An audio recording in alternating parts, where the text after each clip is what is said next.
season is to win 44 cases of Diet Dew from you, Mr. Hall of Famer. It ain't gonna happen. Yeah, it is. It's not gonna happen. I think I got a shot. You know why? Because you gonna pick the Cowboys too often. I just might. I just might do it right now. Okay, right optimistic. You know, and this is the thing, Shannon. He always feels really good right before the season starts. And yes, it is football season. It is Cowboys season, and they had their first training camp practice yesterday. And USA Today has some good news here for Skip. So, according to their predictions, the Cowboys will win the NFC East and make the playoffs with a 10-7 record. But it stops there with the Cowboys losing in the first round to the Rams. They do, however, have Tom Brady and the Bucs repeating as Super Bowl champs over the Browns of all teams. So, Shannon, do you have a problem with these picks? Well, first of all, the Cowboys are not winning the NFC East. So if yes, they are. No. I mean, that's the only given in this whole debate. No, absolutely not. Well, I mean, how hard is it to win the least? That's y'all. Oh, that's y'all? That's what Washington and the Giants said. How hard is it to win the East when we got the Cowboys and the Eagles in the division? Look at that number 4. He's back. Okay. We're going to talk about him a little later also. Skip, look, my Super Bowl prediction, and it's really early. I mean, the only team that's going to camp, if I'm not mistaken, are your Cowboys. And so there are a lot of things. I think everybody's opening tomorrow. The next 3 days, everybody's going to be in camp. I'm going to say it's going to be a rematch. And I'm saying the Bucs and the Chiefs will run it back. But the Frank Clark situation has me concerned because they were a little shaky on defense last year, being able to consistently generate pressure. And really, there are only two guys that can generate pressure. That's he and Chris Jones. And if he's out, now they can double Chris Jones. They did sign Okafor back. He comes back for another season. So that has me a little concerned. I love what they did offensively. Trading their first-round pick for O. Brown, who's a Pro Bowl right tackle, slid to left, made the Pro Bowl at left tackle. Second-round draft pick on Creed Humphrey. They signed Joe Tooney in free agency. Laurent Duvernay-Tardif, he's back. So I don't believe he'll get the harassment that he got in last year's Super Bowl. The question is, will they be a little better defensively on that side?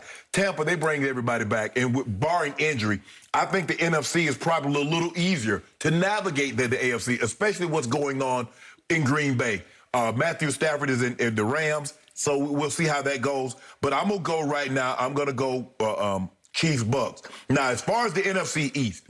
Can I have a winner, please? Just an early gut feeling. I'm not going to hold you to it, but we got to know something as we get to I just don't see on my homeboy. My homeboy ain't losing 2 in a row. No? No, I don't see that in the cards for my homeboy. Boy, Brady beats him every time when it matters. Well, in the playoffs, he just beats him. He owns him.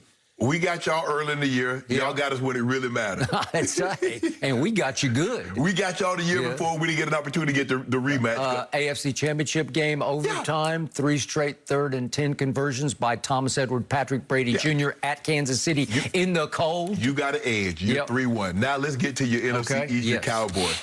Skip, the Giants are loaded. I love what they did in the draft. Kadarius Toney. They brought in Galladay, Slayton, Shepard, Kyle Rudolph, Evan Ingram, and they get arguably one of the better back. He's not arguably, he's a top back when he's healthy. He's coming back off the ACL. They'll slowly integrate him back into the mix. If it doesn't happen this year, the Giants need to move on from Daniel Jones because they can't give him any more weapons than what they've already given. Now, Skip, you know I like Fitzpatrick.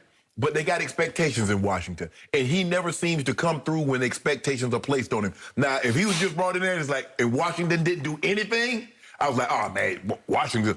But because their expectations, because they won the division last year, and they said, if we get better quarterback play, who knows where we can go in this division. So I'm going to say the Giants are first, Washington second, your team's third, Eagles pull it up to rear.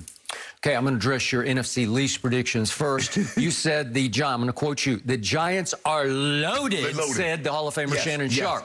They are loaded every place except at the place, which is quarterback. Do you really trust that he's going to be the first best quarterback in this division? He won't need to be. He just don't need to be the worst. Really? Okay, so you're betting on Daniel Jones. And then Subsequently, you're betting on your second-place team on a quarterback that you have told me for all 5 years we've been on this show, you can't trust him because you ride the Fitzpatrick roller coaster, and it rolls way up here, and then it rolls way down here and up here. And just when you want to trust him, just when you need him to be that guy, Fitzmagic, he's not. He's Fitztragic, right? Yeah, I've just been dealing with that with the Cowboys for 27 years. So this sounds like just straight Cowboy hate right out of the chute from you because you hate them so much you're picking Daniel Jones and Fitzmagic over the Dallas Cowboys in the division. Skip, you do realize y'all been in this division for umpteen years. What have you done in the last 27 years? Y'all haven't won the division in the last 2 years? You make it seem like it's a given.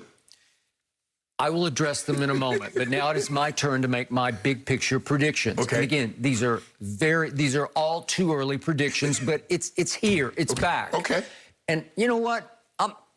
I'm pumped up today because it's here. The Dallas Cowboys went to camp first. That's because they have the first exhibition game, right? They'll be the first one eliminated from playoffs. And that's why they have Hard Knocks already camped all around them, is because they are a team on the rise, a team on the verge. I haven't seen anybody not pick them to win the NFC East. And some people are picking them to be a, dare I say, dark horse Super Bowl contender. That's you doing that. No, ain't nobody else. That's you. I've heard several people. I'm not. They're on rival networks. Well, Tim Cowlishaw and Clarence Hills Jr. No, they don't count. Mike Tannenbaum on ESPN. He's picking Dallas to win the NFC. Okay, so here's the point. Let's go big picture first before I address my Dallas Cowboys. I told you back on May the 13th when the schedules were released. I took one quick look at the Tampa Bay Buccaneers schedule, knowing that they had shattered another mold. They brought every single player back, much to your chagrin. It cost you a bunch of Diet Dew because it just kept going and going and going, and it went all the way home. Everybody. Antonio Brown is back. Every single Shaq Barrett, you said, he's got to get paid. He's got the bank out there. Well, they kept him on the tag, okay? All right. Everybody is back because they had so much fun winning together. And my quarterback on that team, who is about to be 44 years of age, shockingly played all last season on a torn, ruptured MCL. Medial collateral ligament. It was ruptured. According to all reports, he had to get it repaired. And by all accounts, he is right on course to be ready to go for this upcoming season. Yeah, and you're not believing it. You're not trusting it. I ain't say that. I ain't say nothing. Okay, so he was the Super Bowl MVP. He was the second rated by Pro Football Focus quarterback during the regular season last year to Aaron Rodgers, who was the runaway MVP, but Tom was ranked second, graded second by Pro Football Focus on a torn MCL. That's impossibly great for the GOAT. The GOAT got even goatier last year, right? So I look at this schedule and I say, time out. They're going to be favored, according to Fox Bet, in every single game. Now, the odds are obviously very long for them to win every single game. But I told you on May 13th, I will not be shocked if they do pull it off, because what's left for Thomas Edward Patrick Brady Jr. to do? Well, he came very close to an undefeated season, as you know, off the 2007 season. Correct. When he had his greatest statistical season because he had Randy Moss. And then what happened? The Giants happened. And then what happened? Bill Belichick happened, because Tom did what Tom always does.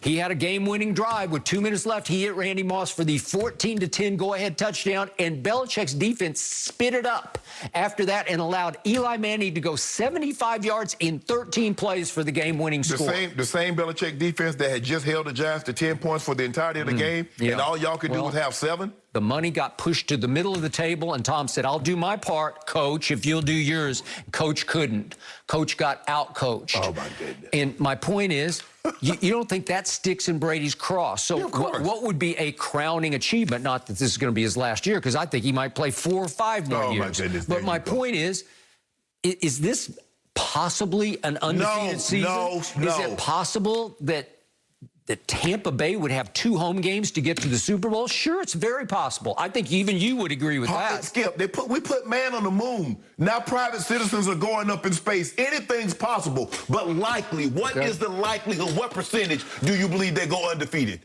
What do I tell you again and again and again? I'm betting against him. One man in sports I do not bet against, Tom Brady. And Tom Brady has the best team. He's got the best talent. I give you that. It's by far the best team he's ever played with. And he got thrown into the fire last year in the middle of a pandemic in which they couldn't even practice except in the public park. And they had 0 preseason games. And he had a whole new system and a whole new coaching staff and a coach who said, no risk it, no biscuit. We got bombs away. And Tom didn't play bombs away ever in his whole career in New England. And he played it last year because he led the NFL in air distance. You know, just the sheer distance he threw passes last year. And you don't think he's going to be a little better this time around? He said during Super Bowl week, we will definitely be better next year, just on continuity, repetition, togetherness, just one more year together. So are you sure they can't win every game? So I got 4 dicey games. They're fairly early. It's game 3. They're at Rams. It's pretty tough. And then we got the showstopper.